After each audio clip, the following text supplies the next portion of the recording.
अम, hello, welcome Gyanvani channel में आपका स्वागत है। तो फ्रेंड्स, जैसे कि हम गोदान पढ़ रहे हैं, तो आज आगे का भाग देखेंगे गोदान का। और बहुत ही महत्वपूर्ण है, सब जगह से कंटेंट मिल रहे हैं। तो अपन पूरे उपन्यास से ही अपन कंटेंट उठाएंगे कि छिटपुट नहीं, जिससे कि समझ में आता है, तो इसलिए हम ले रहे हैं। तो ये और कम से कम ये उपन्यास पढ़ा रहेगा तो आत्मबल बना रहेगा। और अंग्रेजों के समय में सारे विद्वान पढ़ पढ़ के और ऐसे थे, विद्वान बने हुए थे और नौकरियां नहीं थी। इसी तरह अभी है कि और ये सब पढ़ पढ़ के इतने डिग्रियां ले लेके सब बैठे हुए हैं और लगता है कुछ आता ही नहीं है। और जब किसी को मौका, अगर जो सही में मौका मिलेगा तो स्वामी विवेकानंद बन सकते हैं, यदि ज्ञानी हो जाए तो पढ़ पढ़ के। तो ये है, तो देखते हैं। ये गोदान है। अब अभी कॉकरोच पार्टी बना है ना, तो क्या दुखती नसों पे मजाक मजाक पे दुखती नसों पे रख दिया है हाथ, इससे वायरल हो रहा है क्योंकि सारे युवा सभी वर्ग के, जहाँ पढ़ाई खत्म हुई 12th के बाद से ही सभी संघर्षमयी है। और किसी को नहीं मिल रहा है, और तो पैसे ही लग रहे हैं नेट में, नेट के जरिए सब स्क्रॉलिंग में लगे हुए रहते हैं। और ये यूट्यूब में भी रील बनाने में थोड़ी कोई सक्सेस हो जाता है, कितना कितना रील डालो और के सालों में 2 साल में भी होता, कोई कोई सक्सेस होता है। तो इसमें भी तो थोड़ी है, हर जगह तो मेहनत ही है। हर जगह सिर्फ मेहनत ही मेहनत, मेहनत ही मेहनत करके बैठे रहो कॉकरोच जनता पार्टी। तो ये है, तो देखते हैं आगे कहाँ तक लिया था अपन ने। तो फिर ये फिर से ना राय साहब और वो सब मिले थे और भाषण वाषण हो रहा था राय साहब के यहाँ। मालती और वो सरोज, क्या बोलते हैं, मेहता, मालती की बहन, मालती की बहन तक हुआ था कि उसके परिवार में कौन कौन से थे। तो फिर आगे देखते हैं। तो मालती के परिवार में उनकी बहन थी, 2 3 बहनें थी। तो ये फिर से गर्दन झुका के ये है, मालती समिति उत्तेजित हुई। तो अपन जैसे कि अपन ज्यादा बातें करेंगे तो फिर अपना पार्ट रह जाएगा। तो हम अपन ये पढ़ाई करते हैं, और जो होना होगा तो होगा ही। सब हर एक चीज का अंत हुआ है, मुगलों का अंत हुआ, और पहले भी बहुत सारे इतिहास बड़े में रचे गए हैं। तो अभी के समय का भी अंत होगा, कहीं ना कहीं कोई रास्ता होगा। कांग्रेस का अंत हुआ और फिर ये बीजेपी आई, बीजेपी का भी अंत होगा। सब कुछ का तो निदान होता ही है। कभी ना कभी समय अपने आप कर देता है। प्रकृति से कोई अन्याय करेगा तो प्रकृति एक दिन उठती है, सब कर देती है। तो फिर देखते हैं आगे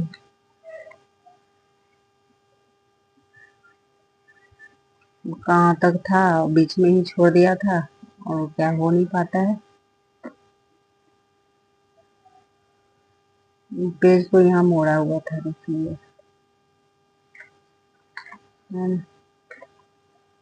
मालती कंपेनियन बनाकर रहेगी, मेहता गंभीर भाव से बोला, ये सब पढ़ाया था।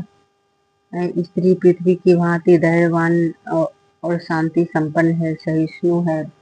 पुरुष में नारी का गुण आ जाते हैं तो महात्मा बन जाता है। ये कितनी अच्छी लाइन है। ये सीधा ईश्वर में लीन होने की कल्पना है। तो ये देखिए, मेहता का ही कथन है। जो ऐसे कथन होंगे ना विचार वाले, वो मेहता के कथन होते हैं, गंभीर गूढ़ वाले। तो ये बात ध्यान में रखना है।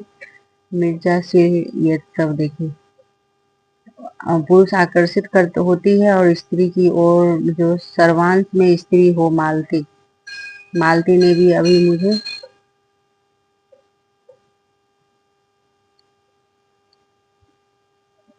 तो फिर ये आशा रखती हूँ प्रतिहिंसा भाव में। तो अगर मैं उसकी आंखें सामने किसी स्त्री को प्यार करूं तो भी उसकी ईर्ष्या ना जागे। ऐसी नारी पाकर मैं उसके चरणों में गिर पड़ूंगा और उस पर अपने को अर्पण कर दूंगा। मतलब वो पूछा जा रहा है कि आपको कैसी स्त्री चाहिए, तो मेहता बोल रहे हैं कि मैं अपने किन शब्दों में कहूँ कि स्त्री मेरी नजरों में क्या है। संसार में जो कुछ सुंदर है उसी की प्रतिमा में को मैं स्त्री कहता हूँ। जो भी सुंदर है उसी को मैं स्त्री कहता हूँ, प्रतिमा को मैं कहता हूँ। मैं उसमें यह आशा रखता हूँ कि मैं उसे मार ही डालूं तो ही प्रतिहिंसा का भाव उसमें ना आए। मतलब वो वैसी स्त्री है, यदि मैं उसको मार भी डालूं तो उसमें प्रतिहिंसा का भाव नहीं आए। अगर मैं आपको आंखों के सामने किसी स्त्री को प्यार करूं तो भी उसकी ईर्ष्या ना जागे। मतलब मालती को ये वैसा बोल रहा है। ऐसी नारी पाकर मैं उसके चरणों में गिर पड़ूं। वाह, क्या क्या क्या उसकी कल्पना है मेहता की। उस पर अपने आप को समर्पण कर दूंगा। मिर्जा ने सिर हिलाकर कहा, ऐसी औरत औरत आपको इस दुनिया में शायद ही मिलेगी। तो मेहता ने हाथ मारकर कहा कि एक नहीं हजारों, वरना दुनिया वीरान हो जाती। तो फिर मेहता कहता है कि एक नहीं हजारों मिलेगी, नहीं तो वरना दुनिया वीरान हो जाती। ऐसी एक ही मिसाल दीजिए, तो मिसेज खन्ना को ही ले लीजिए। तो मिसेज खन्ना की मिसाल दे रहा है। खन्ना अभागे हैं जो हीरा पाकर कांच का टुकड़ा समझ रहे हैं। सोचिए कितना त्याग और उसके साथ ही कितना प्रेम है। तो ये है, देखिए कितना अच्छा है। अपन स्किप करना चाहते हैं लेकिन ये अच्छा रोचक लगता ही है पढ़ने को। और फिर तो यहाँ से कंटेंट भी बनते ही हैं। खन्ना के रूपासक्त में शायद उसके लिए रत्ती भर भी स्थान नहीं है। लेकिन अब खन्ना को कोई आगत आ जाए तो वह अपने को उन पर न्यौछावर कर देगी। अंधी या कोढ़ी हो जाए तो आज अंधी या कोढ़ी हो जाए तो उसकी वफादारी में फर्क न आएगा। अभी खन्ना उसकी कद्र नहीं कर रहे हैं, मगर आप देखेंगे एक दिन यही खन्ना उसके चरण धो धो कर पिएंगे। मैं ऐसी बीवी नहीं चाहता जिससे मैं आइंस्टीन के सिद्धांत का पर बहस कर सकूं और जो मेरी रचनाओं के प्रूफ को देखा करे। मैं ऐसी औरत चाहता हूँ जो मेरे जीवन को पवित्र और उज्जवल बना दे, मैं अपने प्रेम और त्याग से। तो ये सब इसका कथन है, मेहता का कथन है। कैसी है, आइंस्टीन की बातें आई है, तो ये सब ध्यान में रखना, कहाँ से क्वेश्चन बन जाए पता नहीं। हम्म। और खुर्शीद ने दाढ़ी पर हाथ फेरते हुए जैसे कोई भूली हुई बात याद करके कहा, अच्छा ख्याल, बहुत ठीक है मिस्टर मेहता।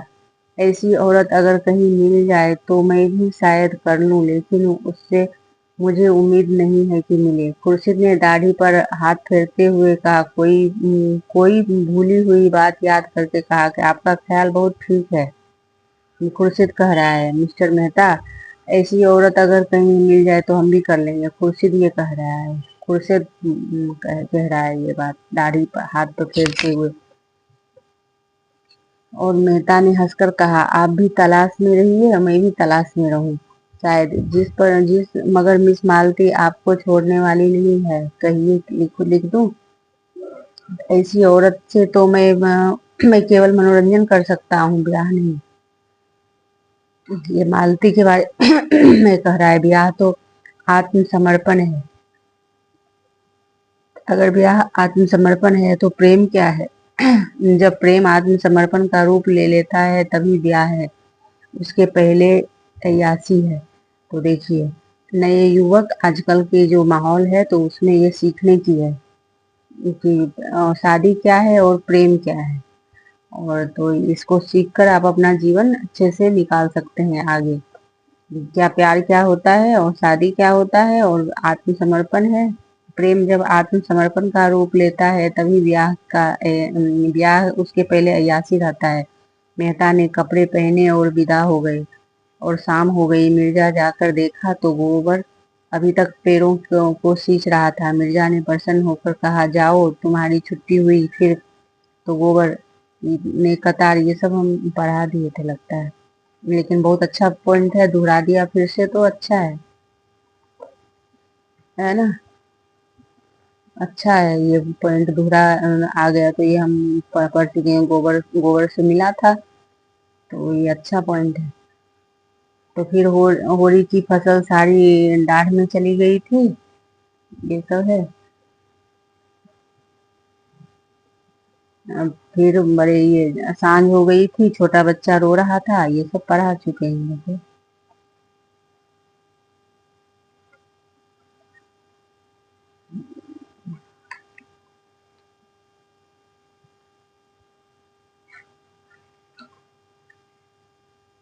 ये पुनिया खेत आई थी मंदोमन अनाजी चौमासा वर्षा हुई अत्यंत जटिल हो गई, ये सब तो पढ़ा दिया था मैंने।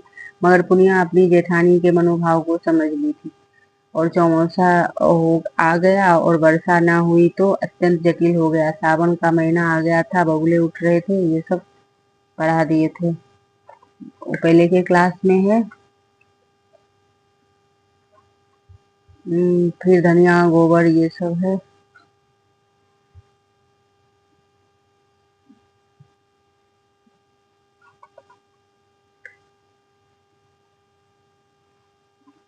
ये इंग्लैंड से ये भी पढ़ा दिया था, देखो कहाँ पे छूट गया।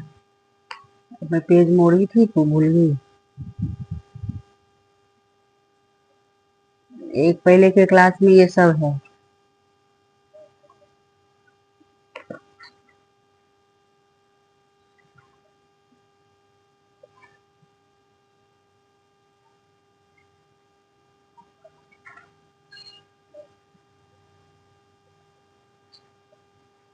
अब पूरे ही पेज मोड़ दिया करेंगे।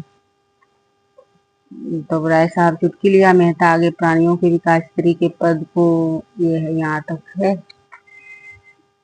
फिर मैं आगे भी पढ़ लेती हूँ तो फिर पता नहीं चलता है। खन्ना मालती गर्दन उठा रही थी, ये सब है।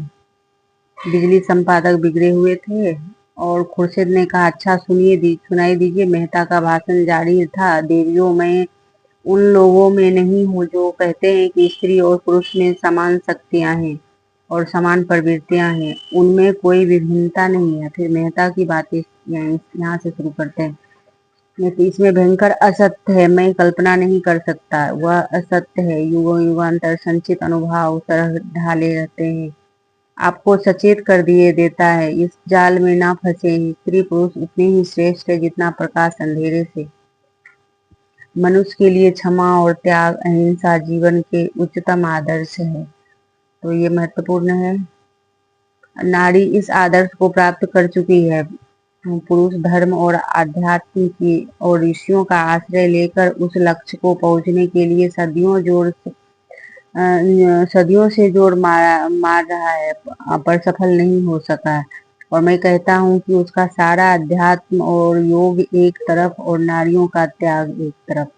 तो देखिए ये वो भी बोलते हैं, अब देसानंद जी है ना, वो भी यही बात बोलते हैं कि ना स्त्री जो है वो खुद में ही एक व्रत और तप है। उसका वो जो कर्म जो बना हुआ है ना उसके लिए, स्त्री के लिए तो वो खुद ही है। और उसमें पुरुष क्या करता है, और पुरुष को सब कुछ छोड़ना पड़ता है और सब त्याग करना पड़ता है, तो भी उसको वो सिद्धि नहीं मिलती है जो स्त्री को मिल जाती है। तो ये मेहता भी यही बात कहते हैं कि नारी खुद ही वो आदर्श है और उसका कर्म जो बना हुआ है वो आदर्श ही है और उस पे चलती है तो वो खुद ही मोक्ष प्राप्त कर लेती है। लेकिन उसी उसी चीज को पाने के लिए पुरुष क्या करता है, सफल होने के लिए सारा अध्यात्म योग तरफ नारियों का एक तरफ हो जाता है। पुरुष पुरुष धर्म आध्यात्म ऋषियों का आश्रय लेकर वह लक्ष्य पहुंचने के लिए सदियों से जोर मारा है, पर सफल नहीं हो चुका। मैं कहता हूँ कि सारा अध्यात्म और योग एक तरफ और नारियों का त्याग एक तरफ। तो तालियां बजी और हॉल हिल उठा और राय साहब ने गदगद होकर कहा मेहता वही कहते हैं जो इनके दिल में है।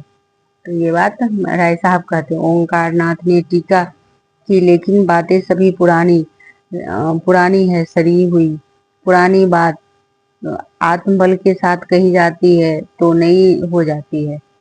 तो ये क्या बोलता है, पुरानी बात आत्मबल के साथ कही जाती है तो नई हो जाती है। तो आज भी यही हो रहा है। सब पीछे की बातें ही कोई अच्छे भाव विचारों से बोला जाता है तो ये सोशल मीडिया पे रिंग करने लगता है। तो जो 1,000 रुपये हर महीने फटकार कर विलास में उड़ाता है उसे आत्मबल जैसी वस्तु नहीं रह सकती। यह केवल पुराने विचार की नारियों की पुरुषों को प्रसन्न करने के ढंग है। तो ये यहाँ पे ये भी देखिए पॉइंट। खन्ना ने मालती को की ओर देखा और क्यों फूली जा रही हैं, इन्हें तो शर्माना चाहिए। खन्ना ने मालती को की ओर देखा और वो ऐसा बोल दिया कि क्यों फूली जा रही है। खुर्शीद ने खन्ना को उस्काया, अब तुम यह तक तकरीर को डालो और खन्ना नहीं मेहता, तुम्हें उखाड़ फेंका आधा मैदान तो इससे उसने भी अभी मार दिया। खन्ना खिसिया कर बोले, मेरी नहीं कही है, मैंने ऐसी कितनी चिड़िया फंसा कर छोड़ दिया। देखिए कैसे विचार होते हैं पुरुषों का स्त्रियों के प्रति। इसीलिए तो हर समय स्त्रियों को बच के रहना पड़ता है। राय साहब ने खुर्शीद की तरफ आंख मारकर कहा, आजकल आप महिला समाज की तरफ आते जाते हैं। सच कहना, कितना चंदा दिया? खन्ना पर छेप आ गई। ऐसे समाज के चंदे नहीं दिया करता और कला का ढोंग रचकर दुराचार फैले। मेहता का भाषण जारी था। फिर अब मेहता देखिए कैसा है। पुरुष कहता है कि जिसे जितने दार्शनिक और वैज्ञानिक आविष्कार हुए हैं वह सब पुरुष से थे, और जितने बड़े महात्मा हुए हैं वह सब पुरुष थे। सभी योद्धा भी, राजनीतिक के आचार्य, बड़े बड़े नाविक और सब कुछ पुरुषार्थ। लेकिन इन बड़ों बड़ों के समूहों में मिलकर क्या किया? महात्माओं और धर्म प्रवर्तकों ने संसार में रक्त की नदियां बहाने और वैमनस्य की आग भड़काने के सिवा और क्या किया? योद्धाओं ने भाइयों के गर्दन काटने के सिवा और क्या यादगार छोड़ी? राजनीतिज्ञों की निशानी पर केवल लुप्त साम्राज्यों के खंडहर रह गए। आविष्कार ने मनुष्य को मशीन का गुलाम बना देने से के सिवा और क्या समस्या कर दी? तो पुरुषों की इस रची हुई संस्कृति में शांति कहाँ, सहयोग कहाँ? तो देखिए ये सब बातें आई है ना, तो ये कभी उधर मतलब कंफ्यूजन होगा कि दूसरे दूसरे कहानी या उसमें नाटक से तो नहीं है। तो इसमें भी आया है, गोदान में भी महात्मा की बात आई है, बुद्ध की महात्माओं की बात आई है। तो ये ध्यान रखना है। ओंकारनाथ उठकर जाने को हुए और बिलासियों के मुंह से बड़ी बड़ी बातें सुनकर मेरी देह भस्म हो गई। ओंकारनाथ बोलते हैं, खुर्शीद ने उनका हाथ पकड़कर बैठाया। आप संपादक जी निरे पोंगा ही रहे और अजी यह दुनिया है, जिसके जी में आता है वह बकता है। कुछ लोग सुनते हैं और तालियां बजाते हैं। चलिए किस्सा खत्म। ऐसे ऐसे बेशुमार मेहता आएंगे और चले जाएंगे। दुनिया अपनी रफ्तार से चलती रहेगी और बिगड़ने की कौन सी बात है?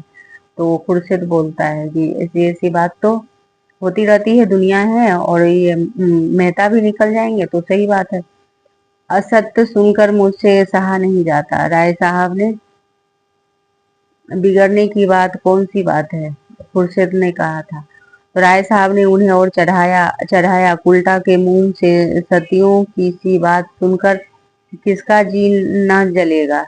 मतलब जो उल्टा है, मतलब चलन है, उसके मुंह से सती सती का बात। जो सती सती कौन होती है? जो एक पर एक पति रहता है और उसकी निष्ठा उसके प्रति रहती है। और उल्टा होती है कि हर जगह से मतलब कई लोगों से संपर्क करती है। तो इसे वो तो उससे तुलना किया। ओंकारनाथ फिर बैठ गए। मेहता का भाषण जारी है। तो मैं आपसे पूछता हूँ कि क्या बाज को चिड़िया का शिकार करते देखकर हंस को यह शोभा देगा कि मानसरोवर आनंदमयी शांति को छोड़कर चिड़िया का शिकार करने लगे? और अगर वह शिकार बन जाए तो आपसे उसे बधाई देंगे। तो ये कौन बोलता है? किसका कथन है? ओंकार नाथ ने फिर बैठा और मेहता का भाषण जारी था। मेहता का भाषण होता है, मैं पूछता हूँ कि बाज को चिड़िया का शिकार करते देखकर, ये मेहता का कथन है। ये फिर से वो भाषण जारी था। तो फिर चिड़िया का शिकार करने लगे। अगर वह शिकार ना बन जाए तो आप उसे बधाई देंगी? हंस के पास उतनी तेज चोंच नहीं है जितने तेज चंगुल नहीं है, उतनी तेज आंखें नहीं है, उतने तेज पंख नहीं है, और उतनी तेज रक्त की प्यास नहीं है। उन अस्त्रों का संचय करने में उसे सदियों लग जाएगी। फिर भी वह बाज बन सकेगा या नहीं, उसे संदेह है। मगर बाज बने या ना बने, वह हंस ना रहेगा। वह हंस तो मोती चुभता है। तो ये देखिए, ये फिर मेहता का ही ये भाषण है। तो किसका तुलना किया है? बाज और हंस का तुलना किया है कि जितना भी कोशिश करेगा वो हंस नहीं बनेगा या बाज हंस नहीं बनेगा। खुर्शीद ने टीका की, यह तो शायरों की सी दलीलें हैं। मादा बाज भी उसी तरह शिकार करती है जैसे नर बाज। खुर्शीद कह रहा है।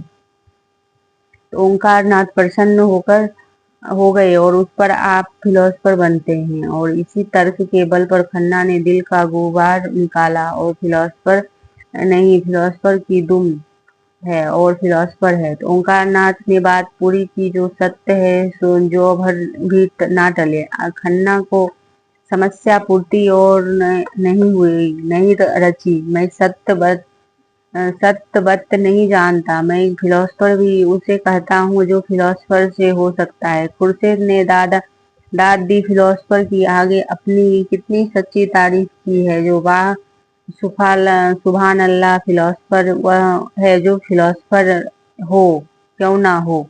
ये खुर्शीद का है बात, है ना। मेहता आगे चले, मैं कविता देवियों की विद्या की जरूरत नहीं है। मेहता आगे चले, और मैं नहीं कहता कि देवियों की को विद्या की जरूरत नहीं है और पुरुषों से अधिक है, लेकिन वह विद्या, वह शक्ति नहीं है जिसे पुरुष ने संसार को हिंसा क्षेत्र बना डाला है। ये मेहता कह रहे हैं।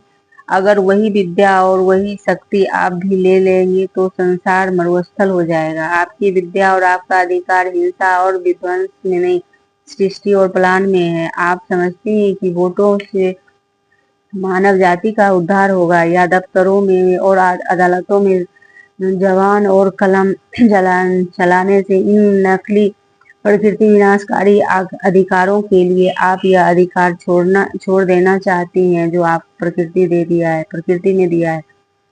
सरोज अब तक बड़ी बहन के आदत अदब से जब्त किए बैठी हुई थी। अब ना रहा गया, फुफकार उठी और हमें वोट चाहिए पुरुषों के बराबर। सरोज कहती है मुझे वोट चाहिए पुरुषों के बराबर। अब सरोज की कथन पीवाईक्यू में आ चुका है, तो कौन सा कथन अभी ध्यान में नहीं है, लेकिन सरोज की बातें ये है। अभी एक आया है, ओंकार उसकी बहन है, मालती की बहन है सरोज। ओंकार नाथ ने बड़े होकर ऊंचे स्वर से कहा, नारी जाति विरोधवादियों की पगड़ी नीचा हो। मालती ने मेज पर हाथ पटक कर कहा, शांत रहो। जो लोग पक्ष या विपक्ष में हो कुछ कहना चाहेंगे तो उन्हें अवसर होगा। तो मेहता बोले, वोट पर नए का माया जाल है, मारीची का कलंक है, मारीची का कलंक है, धोखा है। अब ये फिर मेहता बोलते हैं, जो भी गुड बातें हैं सब मेहता बोलते हैं। ये ध्यान में रखना, कहीं कहीं थोड़ा सा चेंज है। तो कौन कहता है आपका क्षेत्र संकुचित है, उसमें आपको और व्यक्ति का अवकाश नहीं मिलता। हम भी पहले मनुष्य हैं, पीछे कुछ। हमारा जीवन हमारा घर है, वही हमारी सृष्टि है, वही हमारा पालन होता है, वही जीवन के सारे व्यापार होते हैं। अगर वह क्षेत्र परिमित है तो अपरिमित कौन सा क्षेत्र है? क्या वह संघर्ष जहाँ संगठित अपहरण है, जिस कारखानों में मनुष्य और उसका भाग बनता है, उसे छोड़कर आप उन कारखानों में जाना चाहती हैं जहाँ मनुष्य पीसा जाता है, उसका रक्त निकाला जाता है? ये मेहता कह रहा है। मीजा ने टोका, पुरुषों के जुल्म ने ही मुझे बगावत की और स्पिरिट स्पिरिट पैदा की है। मेहता बोले, बेशक पुरुषों ने अन्याय किया, लेकिन उसका यह जवाब नहीं कि अन्याय को मिटाइए, लेकिन अपने को मिटाइए नहीं।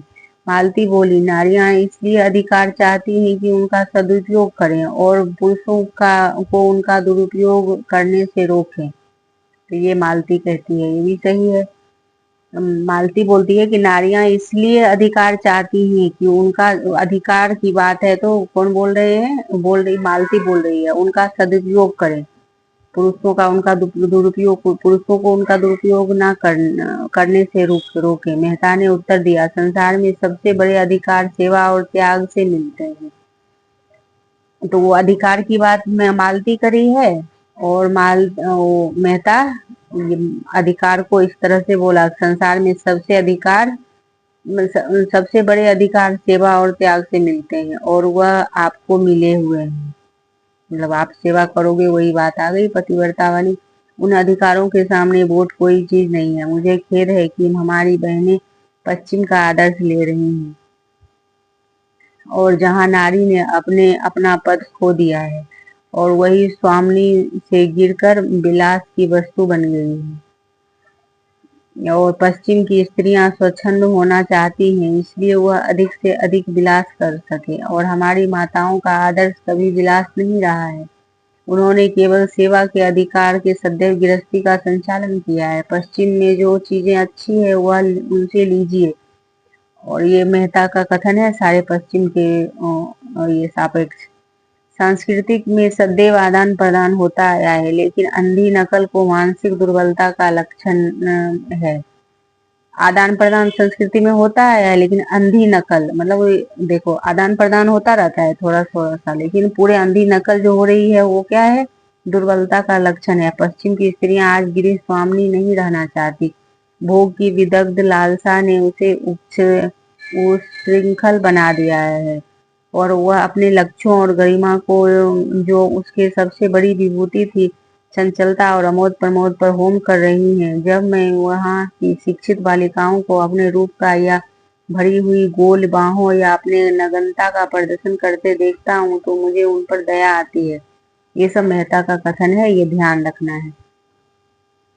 तो मुझे तो उनकी लालसाओं ने उन्हें इतना पराभूत कर दिया कि अपने अपने लज्जा की भी रक्षा नहीं कर सकती। नारी इससे अधिक क्या अधोगति हो सकती है। तो राय साहब ने तालियां बजाई और तालियों से गूंज उठा जैसे पटाखों की लड़ियां छूट रही हो। तो देखिए कितना अच्छा है।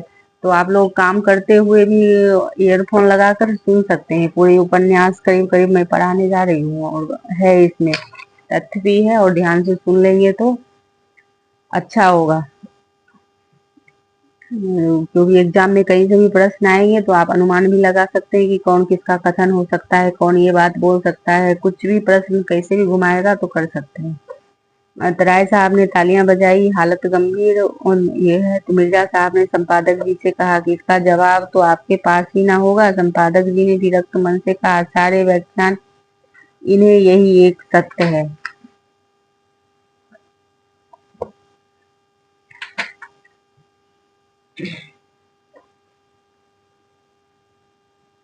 तब तो आप भी मेहता के मुरीद मुरीद हुए हैं। जी नहीं, अपने लोग जो किसी के मुरीद नहीं होते तो इसका जवाब ढूंढ निकाल लूंगा। बिजली में देखिए, इसके माने यह है कि आप हक की तलाश नहीं करते, सिर्फ अपने पक्ष के लिए लड़ना चाहते हैं।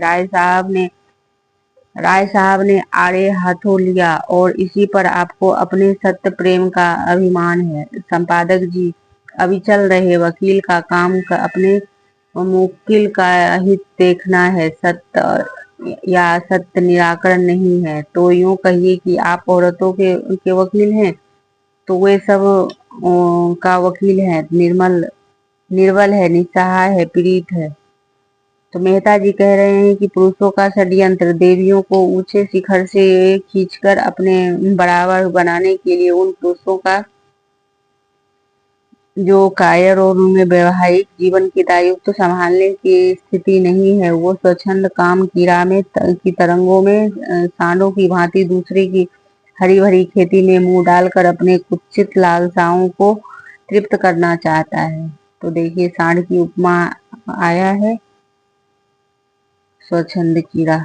तो पश्चिम में इनका षड्यंत्र सफल हो गया, और देवियां देवियां तितलियां बन गई। मुझे यह के कहते हुए शर्म आती है कि इस त्याग और समस्या की भूमि भारत में भी कुछ कहीं हवा चलने लगी। विशेष हमारी शिक्षित बहनों पर जादू बड़ी तेजी से चल रही है। वह गृहिणी आदर्श त्याग कर तितलियों का रंग पकड़ रही हैं। तो ये तितलियों का ये है मेहता का कथन, और आया है। तो वह उत्तेजित होकर बोली, हम पुरुषों से सलाह नहीं मांगती। अगर वह अपने बारे में स्वतंत्र हैं तो स्त्रियां भी अपने विषय में स्वतंत्र हैं। युवतियां विवाह को पेशा नहीं बनाना चाहती है, केवल प्रेम के आधार पर विवाह करेगी। तो जोर से तालियां बजी। विशेष अगली पंक्ति में जहां महिलाएं थी, मेहता ने जवाब दिया। तो देखिए वो वहां पर संपादक को सब उस जगह कहीं पे सभा हो रही थी, वहां सब ये सब बातें हो रही थी। तो मेहता ने जवाब दिया, जिसे तुम प्रेम कहती हो वह धोखा है, उद्दीप्त लालसा है। उसी तरह जैसे सन्यास केवल भीख मांगने की संस्कृत रूप है, और वह प्रेम अगर वैवाहिक है तो जीवन में कम से कम है, और तो मुक्त विलास में बिल्कुल नहीं। वह प्रेम अगर वैवाहिक जीवन में कम है तो मुक्त विलास में नहीं। तो ये है सच्चा आनंद। सच्चा आनंद, सच्ची शांति केवल सेवा व्रत में है। वही अधिकार का स्रोत है, वही शक्ति का उद्गम है। सेवा ही वह सीमेंट है जो दंपति को जीवन पर्यंत स्नेह और साहचर्य में जोड़े रखता है। तो ये वाला यहाँ से कथन इम्पोर्टेंट है। इम्पोर्टेंट, IMP, है ना। तो बड़े बड़े आघातों को कोई असर नहीं होता। जब जहाँ सेवा का अभाव है वहीं विवाह विच्छेद है। हाँ, तो देखो सही है, आजकल यही हो रहा है ना कि एक तरफा हो रहा है कि इन सबको चाहिए होता है, एक दूसरे के प्रति समर्पण बिल्कुल नहीं है। और आजकल की लड़कियां भी तो ऐसे ही कर रही है। तो सेवा भाव पहले होता था, तो फिर और पुरुषों का कुछ कुछ परसेंटेज हर जगह हर समय का बना था, लेकिन अधिकतर होता था कि एक सेवा भाव करती थी तो उसके प्रति आदर भी रहता था। और आज क्या है, एक तरफा जो भी होता है, या तो कहीं मर्द मतलब वो पुरुष जो है वो आगे बढ़ रहा है तो स्त्रियां वो हो रही है घरों में। और अधिकतर आजकल की लड़कियां मतलब जो है जेनजी जो जिसको बोलते हैं जेनजी में, तो उससे थोड़े पहले तो बहुत ज्यादा त्याग तो है ही नहीं, सेवा भाव कुछ ही नहीं रह गया है। मतलब उसको चाहिए कि मुझे क्या मिल रहा है, यही देखती रहती है कि मुझे क्या मिल रहा है। और मैं भी अपने आसपास भी देखती हूँ, अपने घरों में भी देखती हूँ, नए जनरेशन में और हम मेरे जनरेशन का उसमें भी देख रही हूँ कि हर समय वो चाहता कि मेरा ससुराल है तो और मेरे को क्या मिला। ये नहीं देखती है कि हमने क्या दिया, ये थोड़ा भी ध्यान में आता ही नहीं है कि हमने क्या दिया। तो वही है। और जब जिस समय ये आ जाता है कि हमने क्या दिया, तब वहां पे कुछ बहुत बहुत हद तक फिर घर का रिश्ता बना रहता है। कर्णधार होने के साथ जिम्मेदार ही है। तो आप चाहें तो नौका को आंधी और तूफानों पर त्याग लगा सकती हैं। अपनी सावधानी को नौका डूब जाएगी। भाषण समाप्त हो गया। विषय विवाद ग्रस्त है और कई महिलाओं ने जवाब देने की अनुमति मांगी, मगर देर बहुत हो गई और इसलिए मालती ने मेहता को धन्यवाद देकर सभा भंग कर दी और सूचना दे दी कि अगले रविवार को इसी विषय पर देवियां अपने विचार प्रकट करेंगी। तो ये सभा लगी हुई थी, वहां पे सब विचार हो रहे थे नारी स्त्रीत्व पर। राय साहब ने मेहता को बधाई दी। अपने मेरे मन की बातें कही मिस्टर की मेहता, में आपके एक एक शब्द से सहमत हूँ। राय साहब ने मेहता को बधाई दी। आपने मेरे मन की बातें कही, वो राय साहब बोल रहे हैं मिस्टर मेहता, मैं आपके एक एक शब्द सहमत हूँ। मालती हंसी। आप क्यों ना बधाई देंगे, जोर जोर से मौसेरे भाई है, चोर चोर मौसेरे भाई है, मालती बोलती है। ये इम्पोर्टेंट है। मगर जहाँ सारा उपदेश गरीब नारियों की है, नारियों ही के सिर पे थोपा जाता है, वहीं उसे सिर क्यों आदर्श और मर्यादा का त्याग सब कुछ पालन करने का भार पटका जाता है। ये मालती कहती है। मेहता बोले, इसलिए कि वह समझती है। खन्ना ने मालती को एक अपनी बड़ी बड़ी आंखों को से देखकर उनको मानो उसके मन की बात समझने की चेष्टा करते हैं। खन्ना और कहा, डॉक्टर साहब के यह विचार मुझे तो कोई 100 साल पिछड़े हुए मालूम हुए। ये खन्ना कह रहा है। मालती ने कटु होकर पूछा, कौन से विचार? तो यही सेवा और कर्तव्य आदि। तो आपको ये विचार 100 साल पिछड़े हुए मालूम होते हैं तो कृपा करके अपने ताजे विचार बतलाइए।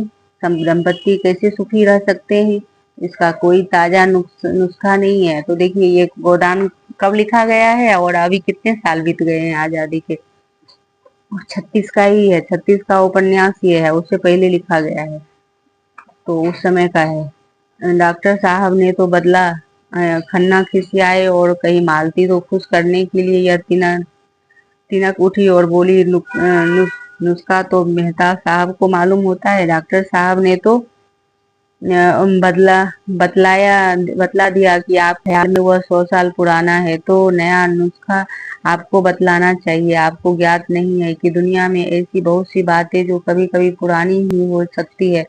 समाज में इस तरह की समस्याएं उठती है। मिसेस खन्ना बरामदे में चली गई और मेहता ने उसके पास जाकर तो देखिए, हम कितना भी हम चाहते हैं कि हम फटाफट आगे बढ़े, तो सब वो कंटेंट ही है और सब अच्छी है। तो फिर कहीं और सबसे प्रश्न पूछे जाते हैं एग्जाम में, और कोई भी कॉम्पिटिटिव हिंदी का एग्जाम हो, सभी जगह से प्रश्न बनते हैं। मिसेज खन्ना ने आंखें झुकाकर कहा, अच्छा, बहुत अच्छा है। तो ये नारियां देवियां हैं, श्रेष्ठ हैं, कर्णधार हैं, विवाह ली पूछी जाइए, जब नारी विवाह आपको करना पड़ेगा तो आप विवाह मुंह चुराने वाले मर्दों के कायर हो चुके हैं। मिसेज खन्ना कर कहा, अच्छा था, बहुत अच्छा था, मगर अभी आप अविवाहित हैं, तभी नारियां देवियां हैं और श्रेष्ठ हैं, कर्णधार हैं, और विवाह कर लीजिए तो पूछिए पूछूंगी कि अब नारियां क्या है। वो मिसेज खन्ना बोल रही है कि अभी आप शादी नहीं किए हैं तो सब नारी के बारे में सभी बातें हो रही हैं, जब आप शादी कर लेंगे तो मैं ही पूछूंगी, और विवाह आपको करना पड़ेगा, क्योंकि आप विवाह से मुंह चुराने वाले मर्दों को कायर कह चुके हैं। तो मेहता हंसी हंसे और उसी के लिए जमीन तैयार कर रहा है। उसी के लिए मैं जमीन तैयार कर रहा हूँ, मेहता बोलते हैं। और देखिए, ये बातें किसकी है? मिसेज खन्ना की है ना। तो ये याद रखना, मिसेज खन्ना की कौन बातें हैं, कि मेहता और मालती की तो बार बार आती है, मिसेज खन्ना विशेष बोली है, तो इसका ध्यान रखना है। मेहता हंसी और ये बोले, इसी शर्त पे मैं करना चाहता हूँ। मिस मालती, जोरों से, अच्छा शर्त है, और कुछ यहाँ तक है, फटाफट ले लेती हूँ। स्वार्थी पुरुषों को बात पुरुष में कर्तव्य सीख लिया, यही सोच रहा हूँ। मिस्टर खन्ना आपको बहुत अच्छी तरह सिखा सकते हैं। मेहता ने कहा, मारा नहीं, मैं पुरुष कर्तव्य भी आप भी सीख सकेंगे। तो आपकी अच्छी बातें हैं, मुझे से सीख लीजिए। पहली बात तो यह है कि भूल जाइए, नारी श्रेष्ठ है और सारी जिम्मेदारी उसी पर है। श्रेष्ठ पुरुष है, उसी पर गृहस्थी है, और गृहस्थी का सारा भार है। नारी में सेवा और संयम और कर्तव्य सब कुछ वही पैदा कर सकती है। और कहा मार कर कहा है मेहता, संयम, अगर उसमें इन बातों का अभाव है तो नारी में अभाव रहेगा। नारियों में आज जो है वह विद्रोह है, इसका कारण पुरुष का इन गुणों से शून्य होना है। देखिए, यही बात मैं भी कहीं समझती हूँ, कि देखिए यहाँ पर क्या अच्छी बातें हैं कि मेहता ने कहा मार करके नहीं, हाँ हाँ करके कहते हैं। मिस्टर खन्ना बहुत अच्छी इस तरह की सिखा सकते हैं। पुरुष कर्तव्य आप ही से सीखूंगा, तो अच्छी बात है। ये उसे मिस्टर खन्ना से कह रही है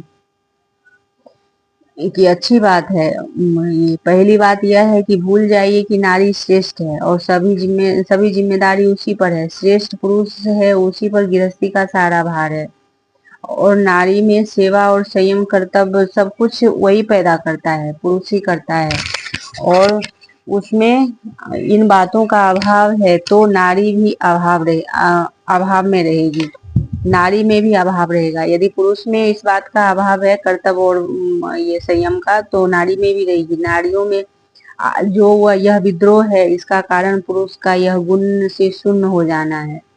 तो देखिए, है ना, कि जैसे कि दोनों ही मूल्यवान होते हैं तभी सृष्टि चलती है, और पहले ऐसा ही होता था, दोनों ही होते थे तभी। और एक पूरा भरा हुआ रहेगा और एक अधूरा रहेगा, खाली रहेगा और अलग रहेगा, विपरीत रहेगा, तो नहीं चलता। तो ये बहुत ही पते की बात है, तो इसको समझना भी है, अपने जीवन के लिए भी, समाज के लिए भी, और एग्जाम के लिए भी। मिर्जा साहब ने आकर मेहता को गोद में उठा लिया।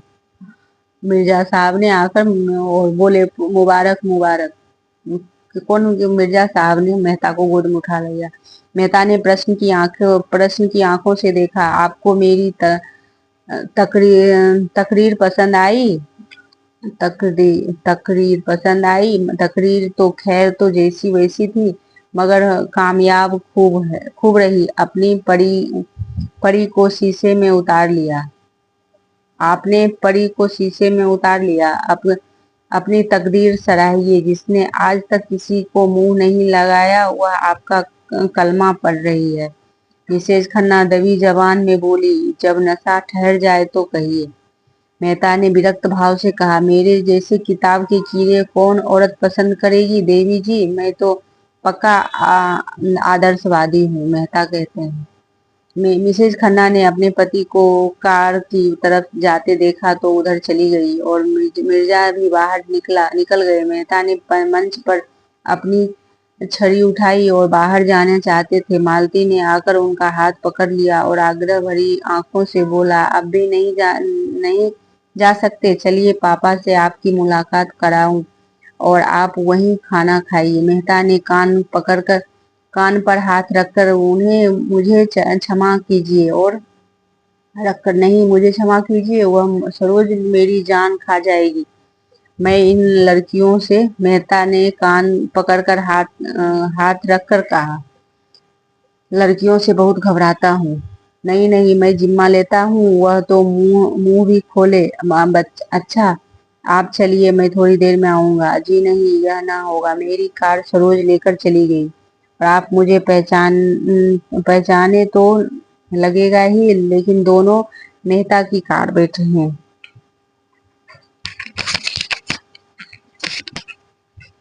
तो एक क्षण बाद मेहता ने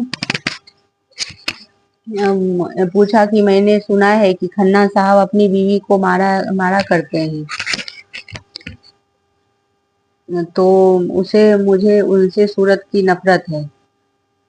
ये खन्ना साहब अपनी बीमार, जो आदमी इतनी निर्दयी हो उसे मैं आदमी नहीं समझता। उस पर आप अपनी एक क्षण बाद मेहता ने पूछा कि मैंने सुना है खन्ना साहब अपनी बीवी को मारा करते हैं, तब उसे उनकी सूरत से नफरत हो गई है।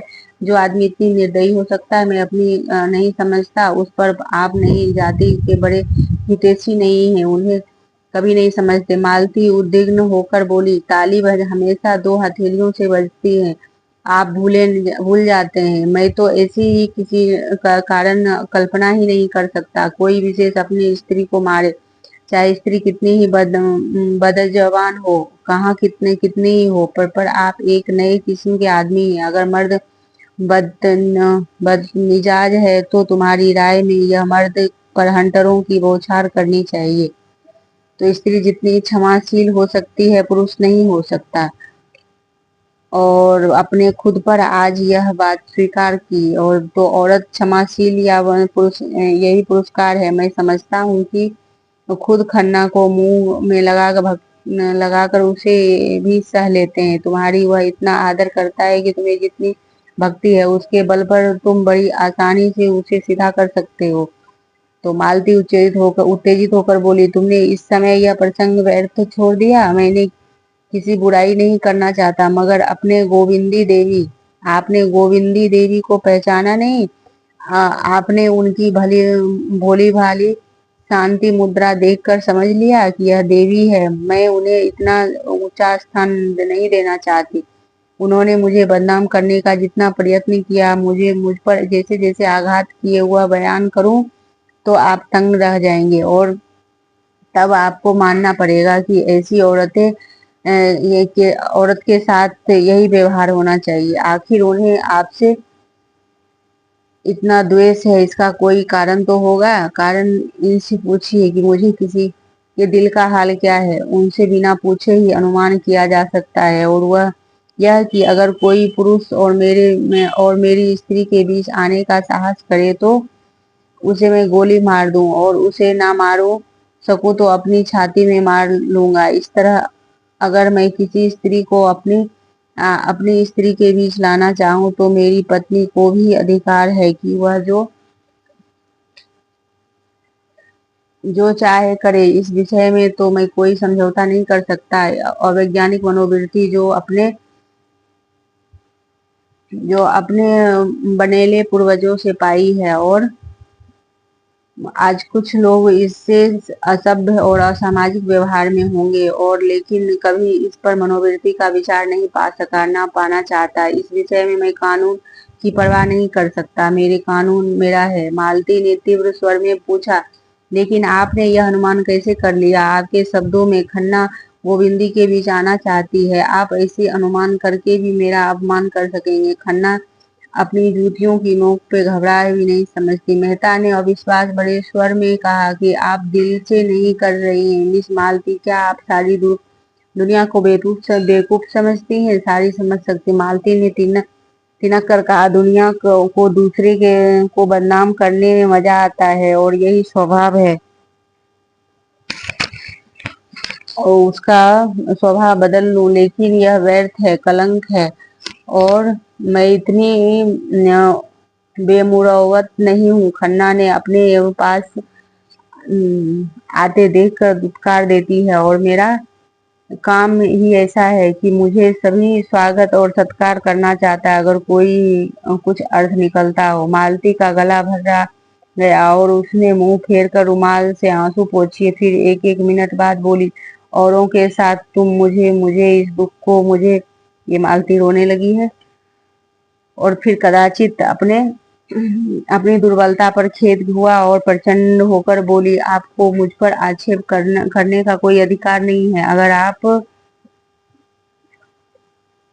उन्हीं मर्दों में हैं जो किसी स्त्री पुरुष के साथ व्यवहार होकर उंगली उठाएंगे और बिना नहीं रह सकते, और शौक उठाइए, मुझे रत्ती पर परवाह नहीं है। अगर कोई स्त्री आपके पास बार बार किसी किसी बहाने से आए तो उसके अपना देवता समझना, हर एक बात में आपसे सलाह ले ले, आपके चरणों के नीचे आंखें बिछाइए, आपका इशारा पाते ही आग में कूदने को तैयार हो जाते, तो मैं दावे से कह सकता हूँ, अगर आप कि उसकी उपेक्षा न करेंगे, अगर आप उसे ठुकरा सकते हैं तो आप मनुष्य नहीं हैं। उसके विरुद्ध आप कितने ही तर्क और प्रमाण लाकर रख दें, और लेकिन मैं मानूंगी नहीं। मैं तो कहती हूँ, उपेक्षा तो दूर रही, ठुकराने की बात कहाँ, क्या आप नारी के चरण धो धो कर पिएंगे? वो कुछ दिन गुजरने के बाद हृदयेश्वरी, मैं आपसे बहुत छोड़ सकती हूँ, मेरे सामने खन्ना का कभी नाम ना लीजिए। मेहता ने इस ज्वाला में मानो हाथ फेंक सेकते हुए कहा, शर्त यही है कि खन्ना को आपके साथ रखूं। मैं मानवता की हत्या नहीं कर सकती, वह आगे तो मैं दुराऊंगी नहीं, और उनसे कहिए कि अपनी स्त्री के साथ सज्जनता से पेश आए। मैं किसी ने के निजी मामले में दखल नहीं समझती, उचित नहीं समझती, ना मुझे अधिकार है, तो आप किसी भी की जबान नहीं बंद कर सकती। मालती का बंगला आ गया और कार रुक गई। मालती उतर पड़ी और बिना हाथ मिलाए चली गई। वह यह भी भूल गई कि उसने मेहता को भोजन का दावत भी दी है, इतना उसको गुस्सा आ गया था, और एकांत में जाकर खूब रोना चाहती थी। तो गोविंदी ने पहले ही आघात किए हैं, और पर आज उसने जो आघात किया है वह बहुत गहरा और बड़ा चौड़ा मर्मभेदी है। तो देखिए, गोविंदी की बात भी आई है, तो इस पर ध्यान रखिए। फिर से मैं इसको वो छांट के मेन तथ्य को मैं एक वो तथ्य में ले आऊंगी। तो ये गोविंदी मालती को वो ठेस पहुंचाया है, तो वो रो रही है और चली गई। तो फिर आगे का ये 16 बाद में करेंगे दूसरे क्लास में। तो देखिए कितना रोचक है, इसको मैं आगे, इसको सब में कंटेंट ही है, तो इसको आगे नहीं कर सकते, इसमें स्किप नहीं कर सकते। तो देखिए, अभी एक क्लास बन जाएगी पूरी उपन्यास की, तो चलता रहेगा, यूट्यूब पर चलता रहेगा ये पूरी क्लासेस। तो आप लोग ईयरफोन से स्पीड मोड में 2x में देख सकते हैं, 5x में, जैसा सुविधा हो सुन सकते हैं पूरे पाठ को, क्योंकि पूरी उपन्यास से है। छांट छांट के तथ्य को यदि दिया जाता है तो ये याद नहीं रहता है, एग्जाम में नहीं लगा पाते। तो क्लास कैसी लगी, लाइक एवं सब्सक्राइब कीजिए। धन्यवाद।